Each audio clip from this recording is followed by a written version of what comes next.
वो सारे आ गए, है ना। नीरज भी आ रहा है, ओके। हेलो, आवाज आ रही है? हाँ, हमें एक मैट्रिक्स बनाना है जिसका ऑर्डर 3/2 है। Element A I J equal to e's to power minus I X cos π/2 I plus J X. आप सब जानते हो कि जब भी हमें कोई मैट्रिक्स बनाना होता है, ए आई जे दे रखा है और 3/2 का है, तो सबसे पहले मैंने आपको समझाया था 3 रो और 2 कॉलम का बना लेना, कभी भी गलती नहीं होगी। A11 A12 A21 A22 A31 A32, ये समझ में आया कि नहीं? यस और नो? फास्ट रेस्पॉन्स करो, देर मत लगाओ। अगर ये समझ में आ गया तो आप जरा देखो A11 की वैल्यू निकाल लेते हैं। A11 का मतलब I की वैल्यू 1, J की वैल्यू 1, तो I की वैल्यू 1 रखेंगे तो e की power minus x. Vikas? Yes sir. Cos I की वैल्यू 1 रखी तो π/2, J की वैल्यू 1 रखी तो प्लस एक्स। π/2 प्लस एक्स पढ़ चुके हो 11th में। क्या होता है π/2 plus X? Minus sine X, minus e की पावर माइनस एक्स। ये हो गया A11 sine x. Yes sir. हो गया A11। Yes sir. तो इसमें 2-3 कॉन्सेप्ट एक साथ हो गए। पहला आई जे रखना, दूसरा कॉस π/2 प्लस थीटा जो 11th में आपने पढ़ा था। फिर आता है A12, यानी e की पावर I की वैल्यू तो 1 ही है तो माइनस एक्स ही रहेगा। कॉस I की वैल्यू 1 है, π/2 ही रहेगा, लेकिन J2 हो गया इसलिए यहां आ गया 2x। कॉस π/2 प्लस 2x क्या होगा? π/2 प्लस 2x। अरे आवाज खोल के बोलो फटाफट। हेलो विकास, कहां सो रहे हो? कॉस π/2 माइनस एक्स क्या होगा? Minus sign 2x। माइनस, हाँ बिल्कुल, माइनस ये तो रहेगा ही साइन 2x, क्योंकि एंगल तो 2x है ना अब, और माइनस इसलिए क्योंकि सेकंड क्वाड्रेंट हो गया। अब आ जाओ A21 पर। A21 का मतलब I की वैल्यू 2 हो गई, I की वैल्यू 2 हो गई तो e की power minus 2x। Cos π/2 plus X. π/2 क्यों? इंटू 2, ध्यान करो, π/2 इंटू 2। अब I की वैल्यू 2 है। अच्छा अच्छा, जल्दबाजी मत करो वरना फिर गड़बड़ करोगे। आपको एक कॉन्सेप्ट बताया था मैंने, I की वैल्यू भी पुट करनी है और J की वैल्यू भी पुट करनी है, तो फिर कंफ्यूज क्यों हो रहे हो? Yes sir. π/2 इंटू 2 यहाँ पर प्लस एक्स। अब π/2 से 2 से 2 कट गया, अब ये आ गया pi plus x. Pi plus x होने के कारण से कॉस का कॉस रहेगा, अब साइन नहीं होगा। Yes sir. आपने देखो ट्रिग्नोमेट्री का पूरा रिवीजन, अभी वो सौरभ कह ही रहा था कि ये ट्रिग्नोमेट्री पढ़ा देना, तो ये ऑटोमेटिकली ट्रिग्नोमेट्री शुरू हो गई। π/2 है तब तो कॉस का साइन, लेकिन पाई है तो कॉस का कॉस, तो ये माइनस माइनस तो आएगा क्योंकि क्वाड्रेंट सेकंड है। Yes sir. e की power minus 2x cos x, बिल्कुल ठीक है। क्लियर हो गया सर? हो जाए सर, अब हो इस जाएगा तरह सर। से सबको रख लोगे। Yes sir. एक क्वेश्चन जो आपने पूछा था, मुझे लग रहा है वो क्लियर हो गया होगा। मिसलेनियस का question number 1, let a equal to 0 1 0 0। किसी बच्चे ने डाला था जी 1 समझ में नहीं आ रहा। Then yes sir. Prove ai plus b to whole power n equal to to power n I plus n a की पावर n -1 b a। ये हमें प्रूव करना है। Where n is a natural number. अब देखो, देखने में question इतना बड़ा लगता है कि हमें डर लग जाता है, जैसे पता नहीं जी जाने क्या होगा इसका। और करते समय क्वेश्चन ऐसा है बिल्कुल जैसे हमारी फेवरेट कोई डिश हो। आप एक बार ध्यान से देखो, एक कितना सिंपल दे रखा है, एक जगह एलिमेंट है, बाकी सब जगह तो जीरो है, पहली चीज।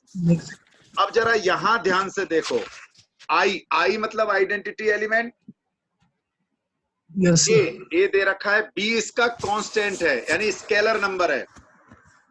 यहां आई के साथ ए की पावर एन है, इसका मतलब यही हुआ कि ए की पावर एन तो स्केलर क्वांटिटी है, मान लो 2i जैसे, तो स्केलर नंबर है। यहां पर भी ये दिखने में जो इतना बड़ा दिख रहा है, ये सारा स्केलर नंबर है। मैट्रिक्स तो केवल ए है, तो ये दिखने में थोड़ा सा बड़ा हो गया। अगर हम करें तो सबसे पहले आपको पता होगा कि हम इसको स्टेटमेंट के, जब हमें पीएमआई से प्रूफ करना होता है ना, तो हमेशा पहले ऐसा लिखना जरूरी होता है, let P N such that A I plus B A whole power N. आप ये मत सोचो कि मैं दोबारा लिख रहा हूं सर, टाइम वेस्ट होता है। आप भी ध्यान करो, आप लोग इसकी लापरवाही कर जाते हो और इस कारण से फुल मार्क्स नहीं आते। वो क्वेश्चन था, सॉल्यूशन यहां से शुरू है। इसके बाद आपको पता ही है, put F N equal to 1, PMI में ऐसे ही करते हैं ना। तो यहां अगर एन पुट किया तो ए आई प्लस बी ए, यहां एन पुट किया तो ए आई प्लस एन पुट किया 1, तो ये 0 हो गया। आपको पता है पावर 0 होते ही ये 1 हो गया। ए एन की पावर 1 पुट किया तो एन 1, तो यहां से बचा ये बी ए, यानी इट्स ट्रू, यानी P1 इज ट्रू। इसके बाद आप ध्यान करो, आपको ध्यान आ जाएगा उसका 11th का पूरा। एज्यूम दैट,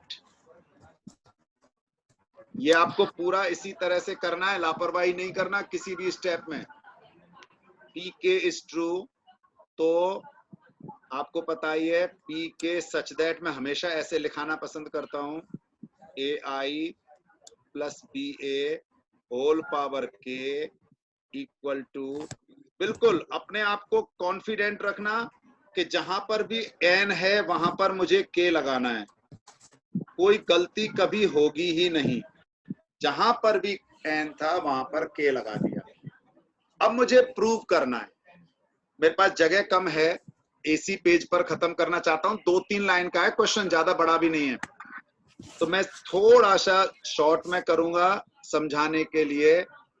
पी के प्लस 1 यानी ए आई प्लस बी ए की पावर के प्लस 1, आना क्या चाहिए, ए की पावर के प्लस 1, मैं लिख नहीं रहा हूं, अंडरस्टूड है, आई प्लस के प्लस 1 ए की पावर के बी ए। अच्छा लिख ही देता हूं, नहीं तो आपकी समझ में भी नहीं आएगा। ये आना है प्लस के प्लस 1, ए की पावर के की जगह के प्लस 1 करा तो ए के हो गया बी ए, हमें ये लाना है। तो कितना आसान है, हम इसमें LHS करेंगे। अब मैं लेकिन एक स्टेप खा रहा हूं, ध्यान कर लेना, क्योंकि मैं मानता हूं कि आप लोग सब होशियार बच्चे हो। ए आई प्लस बी ए की पावर के प्लस 1, तो ऊपर पावर के है, पावर के है तो उसकी वैल्यू ये रही पूरी, तो मैं इसको लिख रहा हूं पूरा, इस पावर के की जगह इनटू ये पूरा। आपको पता है ना पावर में प्लस है, इसका मतलब जो बेस है वो मल्टीप्लाई हो जाएगा दोनों पावरों से। तो ए आई प्लस बी ए की पावर के यानी ए के आई प्लस के ए के माइनस 1 बी ए, ये तो रहा पावर के का मतलब, और पावर 1 का मतलब यही दोबारा आ गया ए आई प्लस बी ए।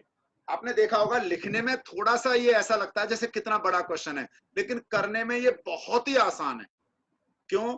क्योंकि इसमें आप नॉर्मल मल्टीप्लिकेशन कर सकते हो। नॉर्मल मल्टीप्लिकेशन कह रहा हूं मैं, ध्यान कर लेना, आपने स्केलर मल्टीप्लिकेशन पढ़ा हुआ है मैट्रिक्स में, और ये ज्यादातर स्केलर मल्टीप्लिकेशन हो रहा है।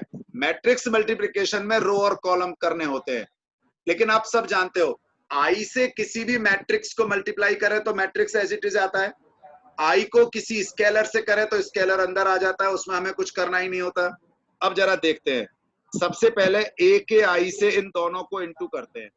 तो आई को आई से, ये दो मैट्रिक्स हैं, ध्यान करना, मैट्रिक्स मल्टीप्लिकेशन, लेकिन आई को आई से करा तो आई आएगा। आप जानते हो आई 1 होता है यूनिट मैट्रिक्स, आई को आई से करा तो 1 ही आएगा, मतलब आई ही आएगा, लेकिन ए की पावर के और यहाँ है ए, तो इसका मतलब ए की पावर के प्लस 1, बेटा ए की पावर के इंटू ए की पावर 1, यानी ए की पावर के प्लस 1 आई। अब इसी को मैंने बीए से इंटू किया। बीए में करने के लिए मुझे स्केलर को स्केलर से और मैट्रिक्स को मैट्रिक्स से करना है, ध्यान कर लेना। ए की पावर के बी से इंटू होगा, तो ये तो स्केलर नंबर है, और आई को अगर ए से इंटू करूंगा तो क्या आएगा, ए। अब पढ़ चुके हो, आई ए से इंटू होगा तो ए प्लस। अब देखो ये पूरा डर मत जाना, यहां से यहां तक स्केलर नंबर है, स्केलर नंबर ए से इंटू हो रहा है, ए से इंटू हो रहा है तो ए की पावर 1 हो जाएगी, तो केवल ए के बचेगा, तो ये आ जाएगा के ए की पावर के बी। अब इंटू मैट्रिक्स होगा तो ए और आई इंटू हुआ तो बचा ए प्लस, ये पूरा इससे इंटू हो रहा है, ध्यान से समझना। स्केलर नंबर स्केलर से तो बी स्क्वायर आ जाएगा, के ए की पावर के minus 1 B square, -1 B square A. अब ए नहीं बेटा, ए से इंटू होगा, तो अभी मैंने किया नहीं है, लिख दिया है ए स्क्वायर, किया नहीं है, आप कर भी नहीं सकते, डायरेक्ट ए स्क्वायर लिख दिया। मैट्रिक्स मल्टीप्लिकेशन में रो और कॉलम यूज होगा। अब जरा ध्यान से देखो, ये ठीक है, इसमें जरा ध्यान से देख लो आप, अगर थोड़ा सा ध्यान से देखो, थोड़ा सा भी, तो कुछ कॉमन आ रहा है, और कॉमन क्या आ रहा है, ए कॉमन आ रहा है, बी कॉमन आ रहा है, और ए की पावर के कॉमन आ रहा है कि नहीं आ रहा? तो मैं इसको लिख देता हूं, ए की पावर के प्लस 1 ए के आई प्लस कॉमन आ रहा है मेरा ए की पावर के बी ए, ये कॉमन आ गया, बी ए, यहां से बचा 1, यहां से बचा, यानी के प्लस 1 बच गया। अब यहां पर के ए की पावर के माइनस 1 बी स्क्वायर तो है, अब ए स्क्वायर निकालना है बस। तो आप कहीं पर भी ए स्क्वायर निकालोगे, यानी 0 1 0 0 इंटू करो 0 1 0 0, तो ये आपके पास आ जाएगा 0 0 0 0, यानी कि 0 नल मैट्रिक्स आ गया। तो नल मैट्रिक्स आते ही एक प्रकार से यहां हो गया नल मैट्रिक्स, ध्यान में आ गया, और नल मैट्रिक्स होते ही ये पूरा 0 हो गया। Yes sir.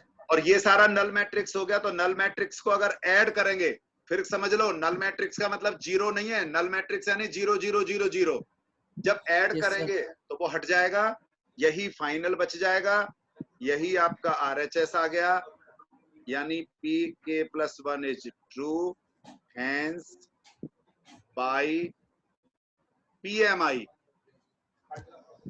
hence by PMI, बस given statement is true।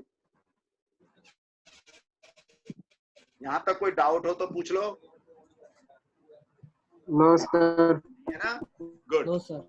इसके बाद एक और एग्जाम्पल मुझे बताना था, पहले मैं मेरे बता देता हूं, जो बहुत ही मैंने सेलेक्टेड किए हुए थे, जो आपको थोड़ा सा कंफ्यूज कर सकते थे, ऐसे मैंने लिखे हैं।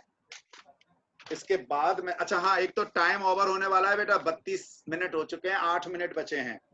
मैं कोशिश करता हूं देख जल्दी से करने की। एक और क्वेश्चन नंबर 3 मैंने लिखा है, मुझे नहीं पता बुक का कौन सा है, पर है तो बुक में से ही लिखा, मैंने बुक में से ही है। अब कहां से लिखा है वो आप अपने आप ही देख लेना। इफ AB is स्क्वायर में, if AB are symmetric matrix होगा शायद, square matrix of same order, and B is a skew symmetric matrix, ABR square matrix of same order, तो कुछ रह गया मेरे से, and B is a skew symmetric matrix, then show that. बेटा एक बार बुक में से चेक करना, कोई बच्चा शो दैट है, ये कहीं बुक में ना लास्ट में मिसलेनियस में ही होगा। ABA is sir 5th question में है। स्क्यू सिमेट्रिक मैट्रिक्स कौन सा है? सर 5th क्वेश्चन है मिसलेनियस का। पढ़ जरा, पढ़ क्या है? So that matrix B dash AB is a symmetric और स्क्यू सिमेट्रिक। नहीं नहीं, वो तो सिंपल है। इसके बाद वाला सर उसमें तो फाइंड करनी है XYZ की वैल्यू। ना ना, एक मिसलेनियस में है या फिर एग्जाम्पल होगा। ABR स्क्वायर मैट्रिक्स, यानी A और B स्क्वायर मैट्रिक्स हैं सेम ऑर्डर के। A और B ना, सुन लो, कोई बात नहीं, मैं बता देता हूं। और B इसका स्क्यू सिमेट्रिक है, बस केवल B क्या है? Skew symmetric. Given B is skew symmetric, तो तुम्हें प्रूव करना है कि A dash BA is skew symmetrics होगा। इस तरह के क्वेश्चन में बताना इसलिए चाह रहा था कि ये लैंग्वेज वाले क्वेश्चन है। ये बोर्ड दिख रहा है ना सबको साफ? Yes sir. Hello? Yes sir. Yes sir दिख रहा है। ठीक है। Yes sir. अब आपको ये बताना है कि ये स्क्यू सिमेट्रिक्स है या नहीं। तो आपको क्या करना है, A डैश BA का डैश निकालें। आपको पता है अगर इसका डैश इस पूरे के स्क्यू के मतलब इक्वल तो आए लेकिन माइनस में आ जाए, तो वो स्क्यू होगा कि नहीं होगा? Yes sir. बोलो। सिमेट्रिक। हाँ, तो अब इसमें, हाँ, लेकिन अब इसमें थोड़ा सा काम करना पड़ेगा हमें। वो छोटा सा काम क्या है, 3 है ना, तो हम इसमें ऐसे कर लेते हैं, मतलब किसी भी 2 का पेयर बना लेते हैं। तो मैंने BA का पेयर बना लिया, तो मेरे पास अब 2 मैट्रिक्स हैं, एक A डैश है और एक BA है। ऊपर डैश लग रहा है, आप लोग पढ़ चुके हो। इसका मतलब होता है BA का डैश और A डैश का डैश। आपको शायद ध्यान होगा AB dash equal to B dash A dash, ये आप पढ़ चुके हो। Yes sir. तो बाद वाले का Yes, पहले sir. लिखेंगे और पहले वाले का डैश, लेकिन ये A डैश था इसलिए A डैश का डैश हो गया। ये हो जाएगा ये। इसके बाद BA डैश है, ध्यान करो, है ना? क्या है ये? BA dash. हाँ, ये गलती नहीं करना, ध्यान से समझ लो। इसको फिर से लिखो, तो A डैश B डैश, बोलो, और A। अब गिवन क्या है? B dash equal to minus B। बेटा ये तो गिवन है ना, given B is a skew, तो B डैश किसके इक्वल है? Minus B। माइनस आगे आ जाएगा A डैश BA। हैंस ये मैं इसलिए बताया केवल कि ऐसे छोटे छोटे क्वेश्चन होते हैं और बच्चे इनमें कंफ्यूज हो जाते हैं। और एक क्वेश्चन और जो बहुत ही प्यारा क्वेश्चन है और अक्सर आता है, और ये मैं इसलिए बता रहा हूं कि बहुत आता है इस तरह का क्वेश्चन, इसलिए जरा ध्यान से देखना। 5 3 -1 -2, और आपको क्वेश्चन में दे रखा है prove that A square -3A -7I equal to 0। यहां तक तो ठीक है। A स्क्वायर निकाल लोगे, A को -3 से इंटू कर लोगे, -7I कर लोगे, सबको ऐड करोगे तो इक्वल टू 0 आ जाएगा। यहां तक किसी को दिक्कत है तो बोलो। यहां तक किसी को प्रॉब्लम है क्या? No sir. No sir. लेकिन क्वेश्चन यहां एंड नहीं हुआ। Hence find A inverse. अब है क्वेश्चन एंड जो बोर्ड में आया था। ये तो एक चीज है, show that this equal to 0, hence find A inverse. ज्यादातर बच्चे क्या करते हैं, ये तो प्रूव कर लिया। फिर एलिमेंट्री ट्रांसफॉर्मेशन से या आगे आप डिटर्मिनेंट में पढ़ोगे इसी के बारे में, और वहां से वो बच्चे क्या करते हैं, इसको पढ़ते समय उस मेथड से ए इनवर्स निकाल जाते हैं और एग्जामिनर उसको काट करके 0 कर देता है। जबकि ये क्वेश्चन हैंस का मतलब यहां पर है यस सर, इसको यूज करके, आपको इसे यूज करके और ए इनवर्स निकालना है, एलिमेंट्री रो ट्रांसफॉर्मेशन से नहीं निकालना। तो देखो कितना आसान है, बहुत ही आसान है। मतलब मैं इसलिए कह रहा हूं कि ये आसानों का भी आसान है। आपको केवल क्या करना है, आप प्रूफ तो कर चुके हो a minus 3a minus 7i equal to 0। अब आप Yes, छोटा sir. सा काम मेरे हिसाब से कर लेना। अगर i की वैल्यू माइनस में है तब तो इसको उधर ले जाओ, और अगर i प्लस Plus, में है तो i को इधर ही रहने दो, बाकी दोनों को उधर ले बाकी जाओ। उधर। इसमें दिक्कत आएगी क्या? फिर No, रिपीट sir. कर रहा हूं, अगर No, i sir. वाला टर्म प्लस में है तो i वाली टर्म को तो लेफ्ट में रहने दो, बाकी टर्म को राइट में ले जाओ। और अगर i वाली टर्म माइनस में है तो इसी को उधर ले जाओ। तो ये हो जाएगा a square minus 3a equal to 7। कोई दिक्कत? जल्दी No, जल्दी sir. बोलो, 1 मिनट बच रहा है No, बस। sir. No, sir. जल्दी बोलो। अब आपको क्या ए इनवर्स निकालना है ना, तो ए इनवर्स से सबको मल्टीप्लाई करना है, सभी को। Yes, sir. लेकिन ध्यान क्या रखना है, एक साइड में करना है। तो अच्छा, ए स्क्वायर का मतलब आपको पता है ए इंटू ए, यस और no? Yes, sir. Yes, sir. A Yes, sir. Into A inverse minus 3a A inverse 7i A inverse. बेटा ये तो जाएगा और रीजॉइन करने की कहेगा, क्या फायदा है, क्वेश्चन बीच में रह जाएगा। तो कोई बात नहीं, मैं इसको एंड कर रहा हूं पहले, क्योंकि मेरे पास भी टाइम नहीं है। मैं दोबारा से जल्दी से रीजॉइन करो।